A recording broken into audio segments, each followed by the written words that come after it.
Hello, my dear students. Welcome to this first class of Industrial Engineering BME 501. And this is the first lecture of Unit 1. In this lecture, we will formally introduce industrial engineering. We will define it. We will discuss the various applications of industrial engineering. And then we will discuss the three main concepts of industrial engineering, that is production, production system, productivity. And also we will discuss the product life cycle of a product. So before we move on to the main introduction of industrial engineering, let me first tell you that industrial engineering is basically the application of engineering principles into industry or organization. So it is defined as an engineering approach to the detailed analysis of the use of cost and resources. These are the two main parameters that we have to utilize or optimize. The main sources are men, machine, material, and equipment. We have, what are the main resources? Men, machine, material, money, and equipment. And what is our objective? Our objective is to increase productivity, profit, and effective utilization of these resources. So any study which is concerned with the optimization of resources to increase productivity, profit, and utility is industrial engineering. It is a unique subject, and it is a link between technology and management, technology and economics, and technology and science. So it is sort of an interdisciplinary subject.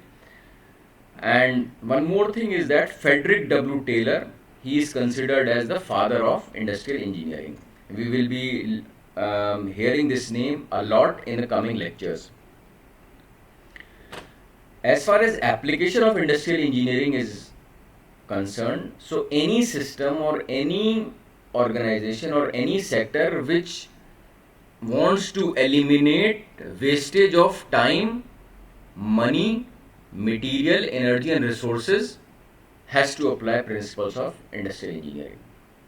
And how it can apply? They have industrial engineering techniques of flow process charts, process mappings, and strategizing of various operation logistics can be used. As this figure shows, that almost every sector and industry uses industrial engineering principles, be it manufacturing, finance, defense, information technology, healthcare, education, military, marketing, supply chain, public sector, you name it, and they use the principles of industrial engineering, and industrial engineers work in these industries. So before we move ahead, we need to understand how the industry is classified, so that whenever we apply or we study any principle of industrial engineering, we should know the classification of industry. It is basically classified in three groups. First is primary sector, that consists of agriculture industry. Second one is secondary sector, it consists of manufacturing industry. And number three is tertiary industry, it consists of service industry. So in agriculture we have agribusiness, fishery, forestry, all mining and quarrying industry, and it constitutes to 17% of the GDP. We are talking about Indian scenario. And then the manufacturing industry, it consists of energy industry, steel production, automobile industry, textile, and it constitutes to be 26% of the GDP. And lastly, the tertiary sector, it consists of government, financial, education, health, hospitality, communication industry, and it constitutes to 57% of the GDP. So there are few fundamentals of industrial engineering that we'll be discussing now. First is production, then production system, and then productivity. Production is any process or procedure. It is any process to transform the set of inputs. It transforms set of inputs like men, material, capital, information, energy to specified outputs like finished product and services. So any process or procedure which transforms the inputs to certain outputs, it called a production.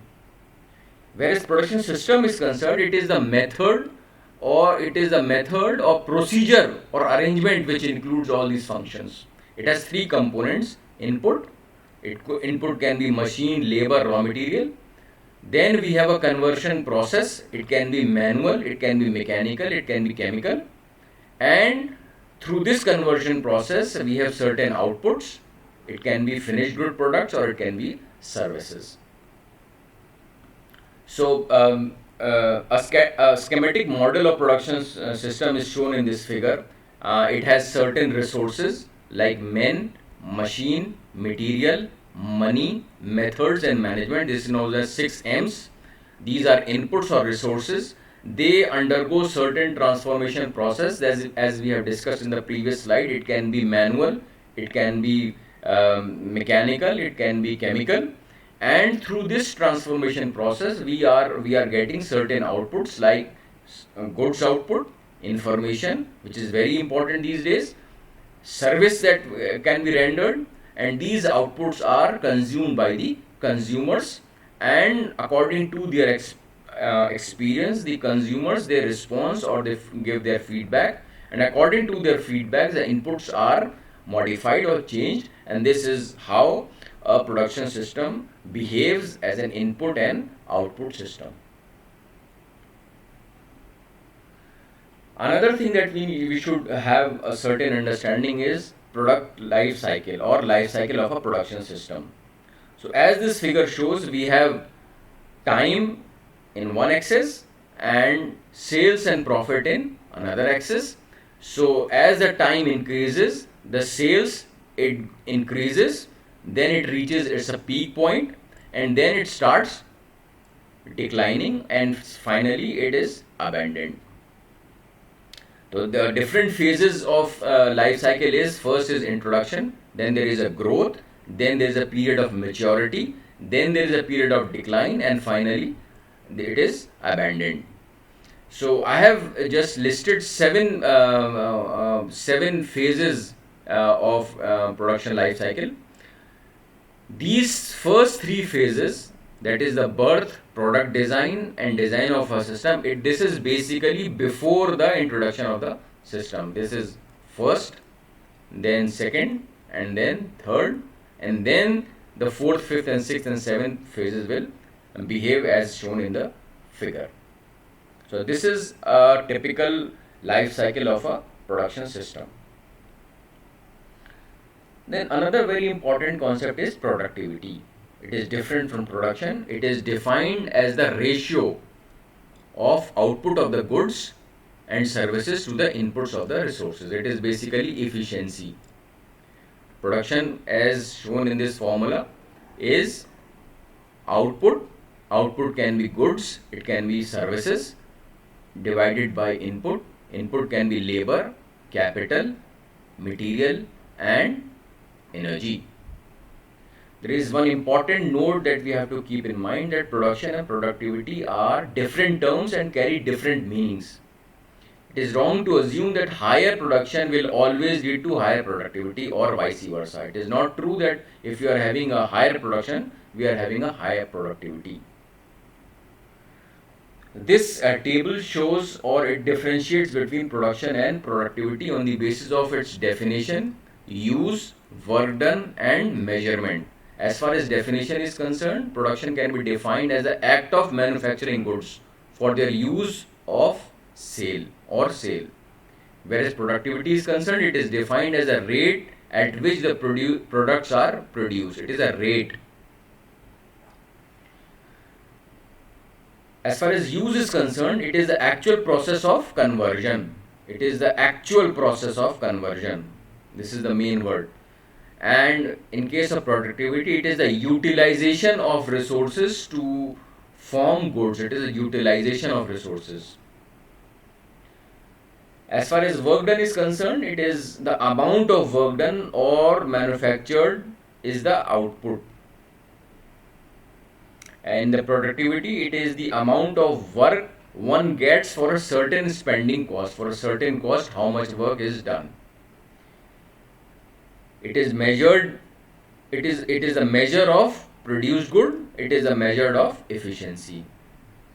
This is the main point, produced goods versus efficiency. So there are certain factors that can influence productivity, and they are classified as controllable factors and uncontrollable factors, or internal factors or external factors. Let's discuss what are these factors. First is controllable or internal factors. What are the factors that we can control to increase the productivity? First one is product factor. How much, to what extent we want our products to meet its requirement, it is up to our decision making, so we can control it. We can control the plant and equipment that we have. We can reduce its idle time, so we can increase the productivity. We can also control the technology that we are using. It is up to us. We can improve material handling, storage, communication system, and quality control. These technologies can be controlled. Another one is material and energy. To what extent we want to eliminate the wastage in material and energy, it is up to us. We can control. We can control inventory. We can control stock. We can control wastage. It is in our hands, so it is one of the controlling factors to increase productivity.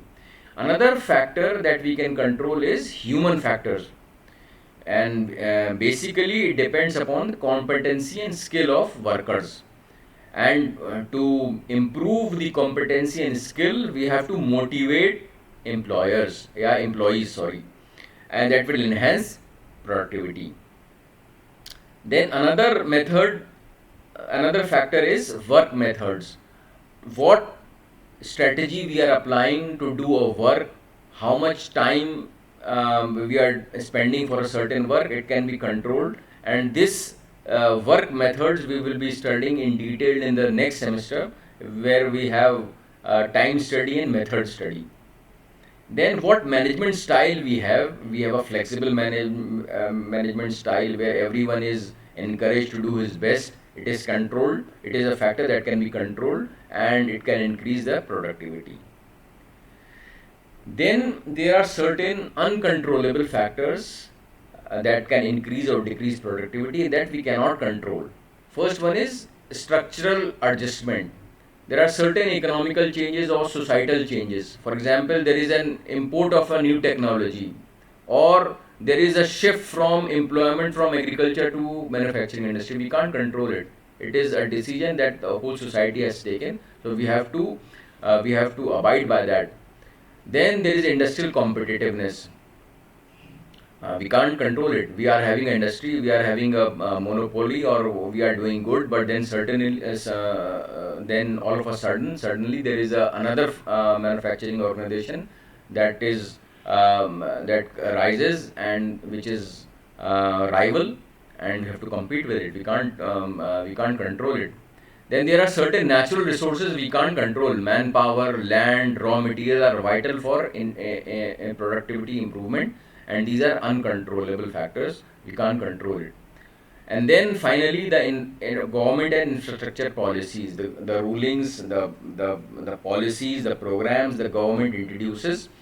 These are laws that are not in our control. So whatever the government suggests, we have to abide by that. So to conclude this lecture, I would say that in this lecture we have formally introduced the subject of industrial engineering. We defined it. We also discussed its applications. Then we discussed three main fundamental concepts of industrial engineering, that is production system, productivity, and also the product life cycle.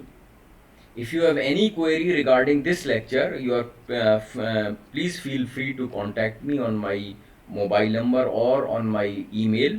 I'll be pleased to answer you. I'll be uploading the second part of this series very soon. Thanks for watching.